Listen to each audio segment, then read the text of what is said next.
नमस्कार शिक्षक साथी। भारत सरकार की ओर से फाइनली आज जो है वो गजट जारी हो चुका है 8वें वेतन आयोग को लेकर। 8वें वेतन आयोग में जो कमेटी का गठन था वो कमेटी का गठन फाइनली हो गया है और अब यह कमेटी जो है 18 माह से पहले ही अपना रिपोर्ट सौंप देंगे। ये तो आप सभी को पता होगा, लेकिन पुनः सवाल वही है कि जिन शिक्षकों को 7वें वेतन आयोग का लाभ अभी तक नहीं मिल रहा है, क्या 8वें वेतन आयोग का लाभ उन्हें मिल पाएंगे? ये बड़ा सवाल है। तो चलिए आज के इस वीडियो में हम डिस्कस करेंगे कि आखिरकार जब 8वें वेतन आयोग लागू होगा तो बिहार के जो शिक्षक हैं खास करके उनको क्या बेनिफिट होने वाला है। पहले हम समझते हैं इस वेतन आयोग के बारे में और इसके बाद हम जिक्र करेंगे शिक्षक को आखिरकार 8वें वेतन आयोग से क्या कुछ लाभ होने वाला है।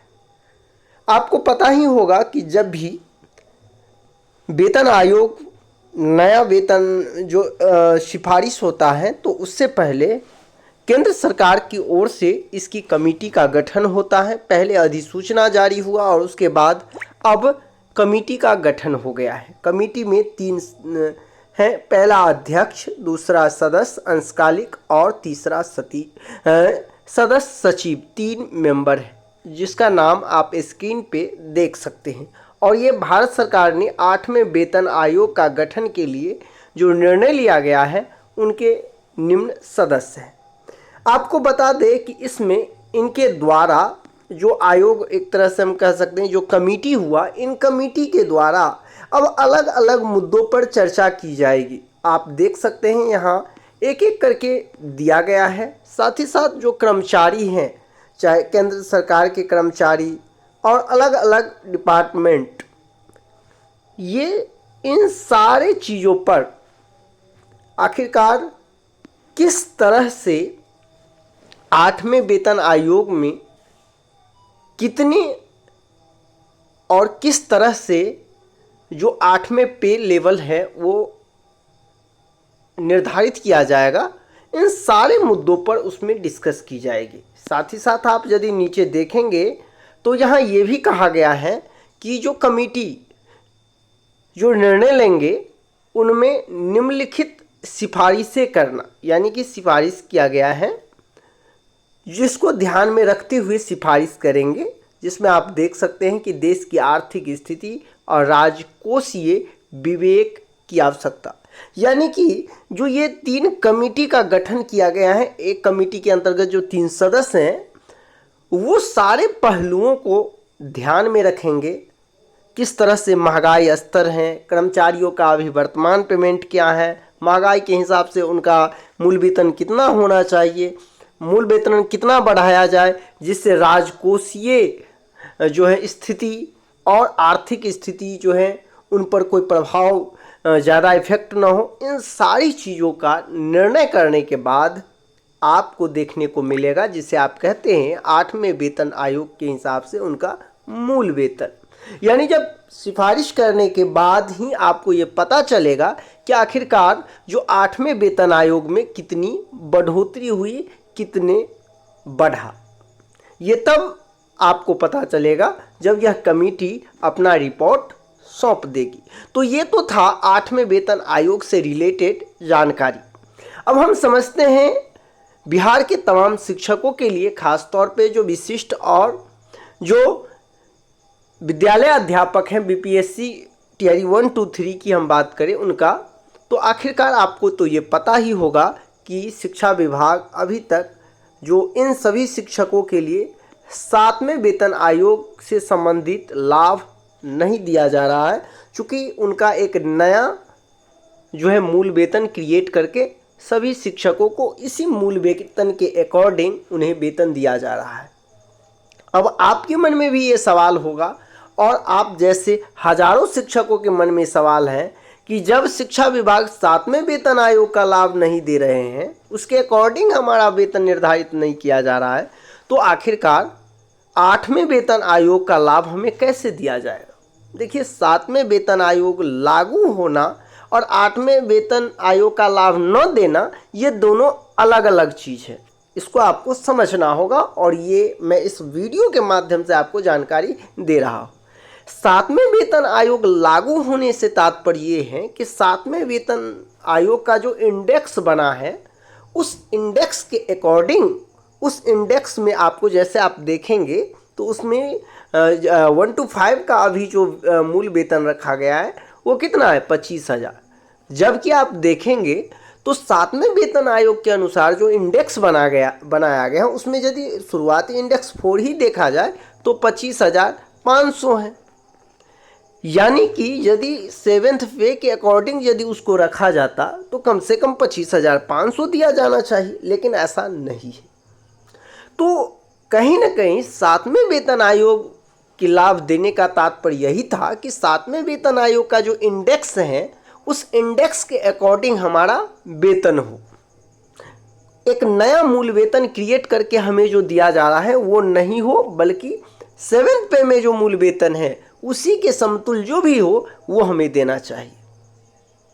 अब रही बात, चूंकि इनका लाभ तो नहीं मिल रहा है शिक्षकों को, तो अब इस बड़ा सवाल ये है कि 8वें वेतन आयोग जब लागू हो जाएगा तो हमें क्या कैसे लाभ। तो मैं आप सभी को बता दूं कि बिल्कुल 8वें वेतन आयोग का जो लाभ होगा वो हमको मिलेगा, 100% मिलेगा। अब कैसे मिलेगा, तो देखिए 8वें वेतन आयोग में चूंकि जो इंडेक्स का निर्माण होगा वो जितनी वृद्धि होगी मूल वेतन में, आप न्यूज के माध्यम से सुन रहे होंगे कि मूल वेतन 2 गुना हो जाएगा, मूल वेतन 1.5 गुना हो जाएगा। यानी कि यदि आप देखेंगे तो वर्तमान में अभी 7th पे में जो सबसे न्यूनतम है वो 18,000 मूल वेतन है, ठीक है।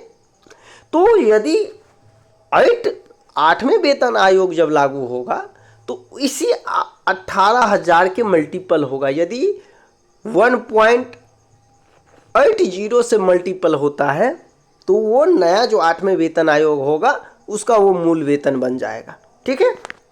तो आपको यहाँ समझना होगा कि जब आपका मूल वेतन 2026 की हम बात करें, 1 जनवरी 2026 को जो आपका मूल वेतन होगा, मान करके चलिए आपका मूल वेतन 30,000 है, और यदि 8वें वेतन आयोग सिफारिश करती है कि जो 8वें वेतन आयोग होगा वो 7वें वेतन आयोग के तहत जो है नया जो अब 8वें वेतन आयोग में सिफारिश हुआ है वो 12.75 ही हम मान ले, इतना से मल्टीपल करके मूल वेतन बनाया गया।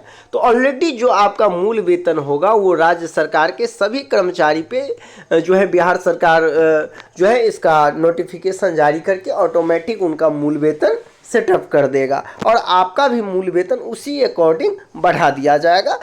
लेकिन फिर वही बड़ा सवाल कि 8वें वेतन आयोग का भी जो इंडेक्स होगा, उस समय भी इंडेक्स का निर्माण होगा, उस इंडेक्स में आप नहीं होंगे। यानी आप बात को समझ रहे हैं, यानी 8वें वेतन आयोग का लाभ तो आपको मिल जाएगा, लेकिन 8वें वेतन आयोग का जो इंडेक्स है उस इंडेक्स में आप नहीं रहेंगे।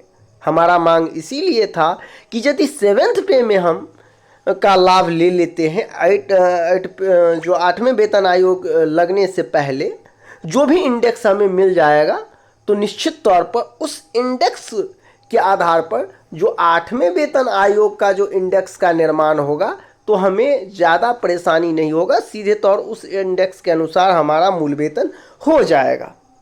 बस यही सबसे बड़ा हमारा डिमांड था। और यही रही बात बेनिफिट की, तो निश्चित तौर पर इससे पूर्व भी 2016 में ऐसा हो चुका है और शिक्षकों को उनका लाभ मिल चुका है, इसीलिए लाभ तो मिलना तय है। लेकिन यदि मुझे 7वें वेतन आयोग का लाभ इसी बार मिल गया होता तो डायरेक्टली जो हमारा 8वें वेतन आयोग में सिर्फ और सिर्फ हमारा इंडेक्स वही होता जो मूल वेतन केंद्र सरकार द्वारा निर्धारित होता, उस इंडेक्स में ऑटोमेटिक वो हम पे लागू हो जाता और वो मेरे लिए काफ़ी कहीं ना कहीं बेनिफिट होता। लेकिन अभी तक शिक्षा विभाग जो है, बिहार सरकार उस पर कहीं ना कहीं पहल नहीं किया है, तो निश्चित तौर पर वो हम लोग को लॉस है। लेकिन फिलहाल यदि कहा जाए तो 8वां वेतन आयोग में जो भी वृद्धि होगी वो आप शिक्षकों पर उस मूल वेतन के अकॉर्डिंग आपका लाभ मिलेगा।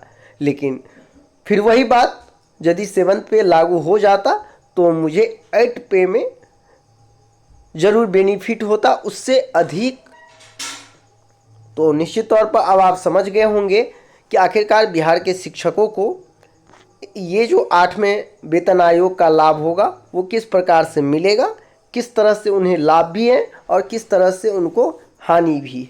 आपकी क्या राय है, आप कमेंट करके बता सकते हैं। मिलते हैं नेक्स्ट वीडियो में, अभी के लिए बस इतना ही। धन्यवाद।